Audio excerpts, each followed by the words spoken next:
Hello everyone, peace of the Lord Jesus Christ to all of you. In our videos always we like to expose for you the propaganda of Muslims and why we say Muslims are the number one crime for Muslims is sexual crime because they are oppressed. They are oppressed. Islam make you oppressed man, make you an animal. This is Al Arabiya TV saying, this is the news. The reason for the highest of raping children in Arabian countries. A man raping 18 kids in Kuwait.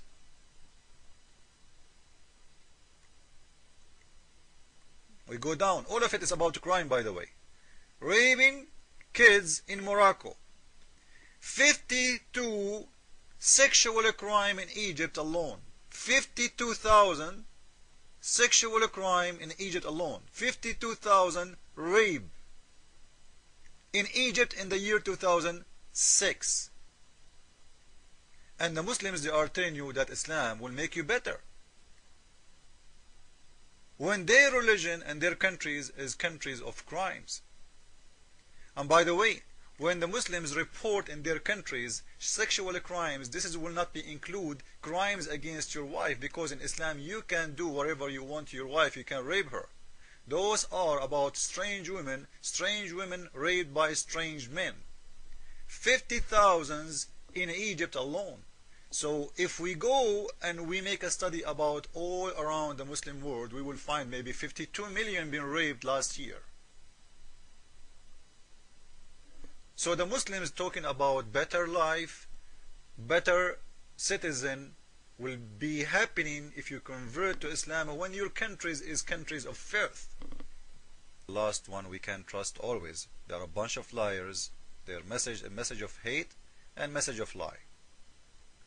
Why America has the highest murder in a school, at malls, on freeways or whatever.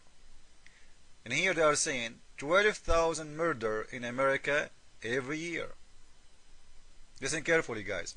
12,000 murder in America every year. Is that made America really the highest country have murders? Absolutely, it's not true. The highest countries who have murders in the world is number one, especially for robbery and like killing you and kidnapping you, etc. And kidnapping, it's Islamic world, like Afghanistan, like Pakistan, like Iraq, etc.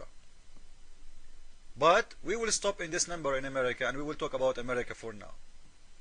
12,000 murder in America. In the same time, the one who is talking here is a Muslim, and he forgot that the highest percentage of people who they are in jail in USA is Muslims. So when you count the 12,000 number, did you count for us what is the percentage of Muslim crimes as part of those murders? As long you are number one customer for people who they are in jail in USA, how come you are counting the number in American one you want? You don't count it in Muslims the one you want. Is it true that number one customers and the highest percentage of any ethnic group or any religion is Muslims? You Muslims are hypocrites. And you know what? We can go and we can search, all of you can go and search and see the percentage of Muslims in jail in USA, and you will be scared how it is.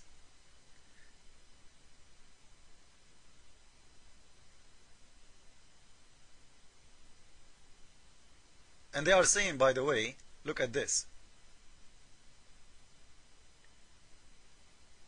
The prisoners who convert to Islam, they will become a very good citizen and they will not come back to jail.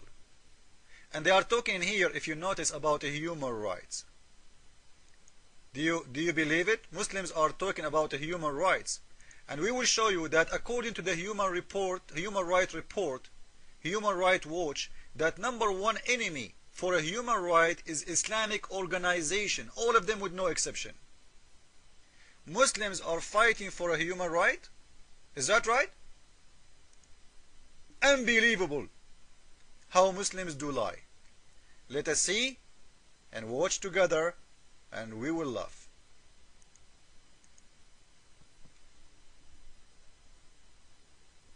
Imagine what can you do to me. You can do to me, right? Let us see what we can do to you. We will expose you liars.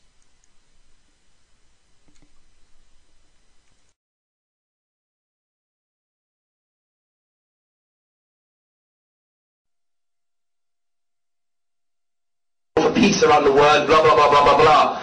But I think if we took the time to read Muhammad Sadiq Khan's will, we'll see the answer for our problems. Because these people have made a clear statement. If you stop, you'll be saved. If you don't stop, we're going to kill you. Indiscriminately. We're talking about people who like to die the way you like to live. You know what that means? For the journalists especially. Friday night, they've been working the whole week, now they're going to spend all their money on the booze. Friday night was a Kuf night out. Or Kufar, they go on Friday. They go to the pubs, they go to the clubs, they drink, they vomit, they lose all their sanity. That's their life. And you love that. They're like the animals. Belhum awal. Allah said, no, they're worse. Because animal never does that. Only Kufar do that.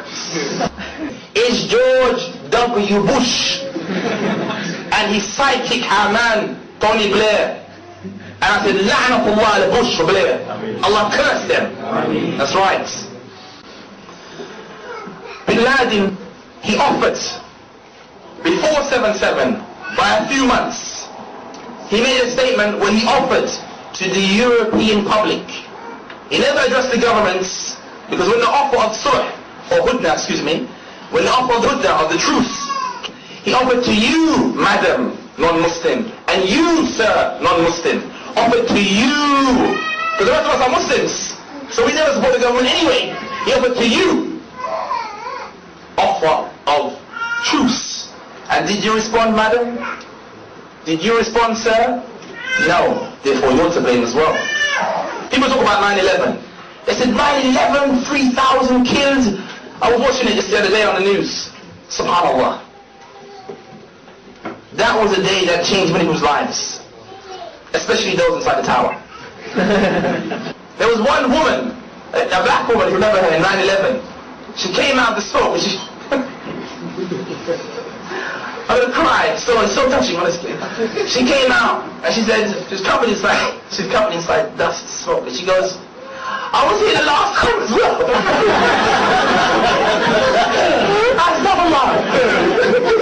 It's so touching. Otherwise, who knows? What could happen? 7/7. Because I believe, and it's only my own view, from surveying what's happening around the Muslim world and what's taken place in the UK over the last year, I believe attacks in the UK are very likely.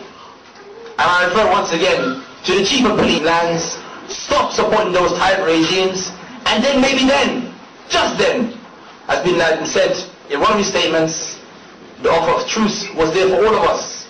If we had risen in the UK and shown that we're against the government, maybe there would have been no 7/7. But the destiny is in your own hands. If you make the effort, I'm sure. But remember, there was one Japanese or South Korean. He came to Iraq, and when he was captured by the terrorists, we don't support terrorism, captured by the terrorists, what did he say? Did he have a stiff upper lip? Was he brave? He said, I don't want to die. Do you remember that? It was a very heart-wrenching time.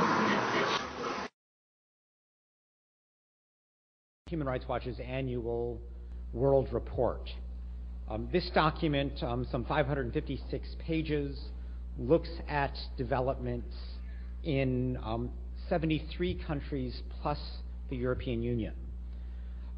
Among the major challenges that we outline in the report are the ongoing crimes against humanity in Darfur, which we have all known about for too long and have done too little to stop, the continuing sectarian violence in Iraq, the resurgent killing in Afghanistan, Syria, Egypt, and Iran, the persistent problem of terrorism, which we view as an inherent affront to the most basic human rights principle that one never attacks civilians.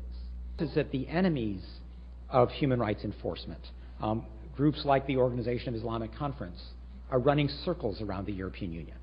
Enemies of human rights enforcement.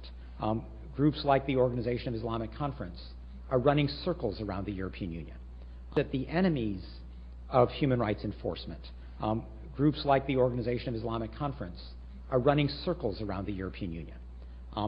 The European Union is simply doesn't have the flexibility to keep up with these much more innovative and rapid reaction kinds of groups like the OIC.